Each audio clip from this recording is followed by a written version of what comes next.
निर्जला एकादशी साल की सबसे कठिन और पुण्यदायी व्रत तिथि। एक ऐसा उपवास जिसमें जल तक ग्रहण नहीं किया जाता। लेकिन क्या आप जानते हैं इस कठिन व्रत में क्या खा सकते हैं और किन चीजों से रहना चाहिए दूर? अगर उपवास कर रहे हैं या बीमार हैं तो क्या विकल्प है और कैसे रखें व्रत पूरी श्रद्धा और नियमों के साथ ताकि आपको मिले संपूर्ण फल? इस वीडियो में जानिए निर्जला एकादशी उपवास में क्या खाएं, क्या ना खाएं और किन बातों का रखें विशेष ध्यान। निर्जला एकादशी का व्रत सबसे कठिन एकादशी व्रतों में से एक माना जाता है, क्योंकि इसमें अन्न के साथ साथ जल का भी त्याग करना पड़ता है।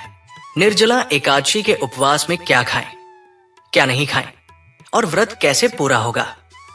निर्जला एकादशी का व्रत एक अत्यंत महत्वपूर्ण और कठिन व्रत है जो ज्येष्ठ माह के शुक्ल पक्ष की एकादशी तिथि को रखा जाता है।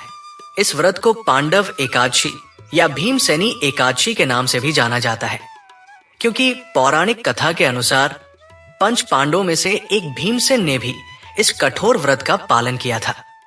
ये एकमात्र एकादशी है जिसमें अन्न के साथ साथ जल का भी पूर्णतः त्याग किया जाता है। निर्जला का अर्थ ही है बिना जल के। ऐसी मान्यता है कि वर्ष भर की सभी 24 एकादशियों का पुण्य फल केवल एक निर्जला एकादशी का व्रत करने से ही प्राप्त हो जाता है। ये व्रत सभी प्रकार के पापों से मुक्ति दिलाता है और मोक्ष प्रदान करने वाला माना जाता है। इस व्रत को करने से व्यक्ति को दीर्घायु और आरोग्य की प्राप्ति होती है और भगवान विष्णु की कृपा से सभी मनोकामनाएं पूर्ण होती है। पंचांग के अनुसार ज्येष्ठ माह के शुक्ल पक्ष की एकादशी तिथि 6 जून दिन शुक्रवार को सुबह 2:15 पर शुरू होगी और अगले दिन 7 जून दिन शनिवार सुबह 4 पर समाप्त होगी।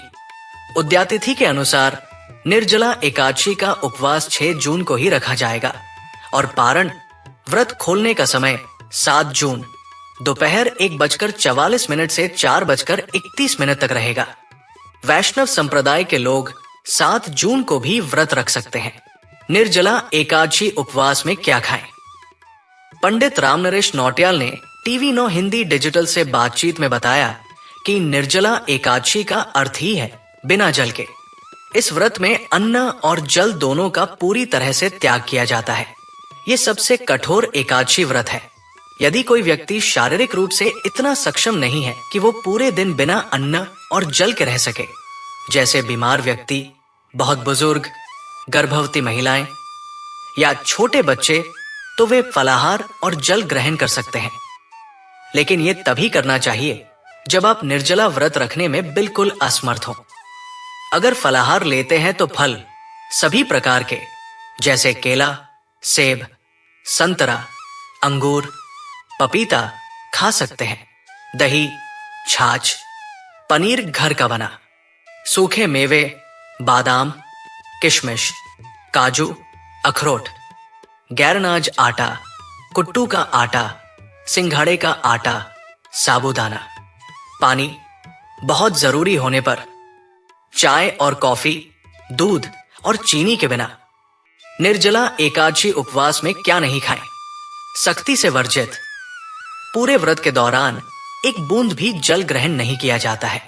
चावल, गेहूं, दालें, जौ, राई और इनसे बने सभी उत्पाद, रोटी, इडली, डोसा, दलिया आदि, प्याज और लहसुन के साथ तामसिक चीजों का खाना मना है।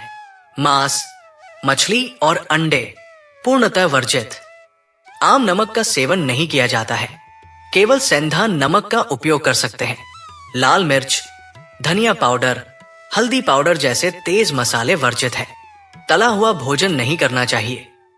तंबाकू, शराब और अन्य नशीले पदार्थ का सेवन पूर्णतः वर्जित है। एकादशी के दिन तुलसी के पत्ते नहीं तोड़ने चाहिए, क्योंकि तुलसी माता भी इस दिन व्रत रखती है। दशमी तिथि से ही दूसरे के घर का अन्न ग्रहण नहीं करना चाहिए। निर्जला एकादशी व्रत कैसे पूरा होगा? 5 जून को दशमी तिथि को सूर्यास्त से पहले सात्विक भोजन करें।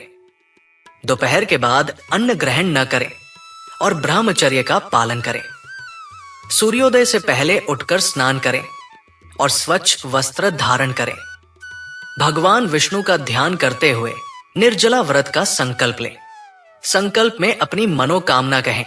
संभव हो तो रात्रि में जागरण करें और भगवान विष्णु के भजन कीर्तन करें। इस दिन जमीन पर आराम करना शुभ माना जाता है, इसलिए बिस्तर पर न सोएं। द्वादशी के दिन करें व्रत का पारण। द्वादशी के दिन सूर्योदय से पहले उठकर स्नान करें और भगवान विष्णु की पुनः पूजा करें।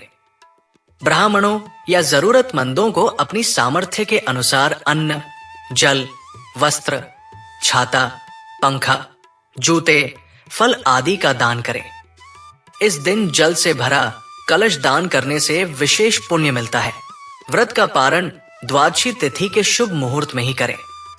7 जून 2025 को पारण का शुभ मुहूर्त सुबह 05:26 से सुबह 08:11 तक रहेगा। सबसे पहले थोड़ा जल और तुलसी दल चरणामृत ग्रहण करें। इसके बाद चावल का सेवन करके ही व्रत तोड़ना चाहिए। ये एकादशी व्रत का पूर्ण फल देता है। चावल के बाद अन्य सात्विक भोजन ग्रहण करें। प्याज, लहसुन आदि से मुक्त।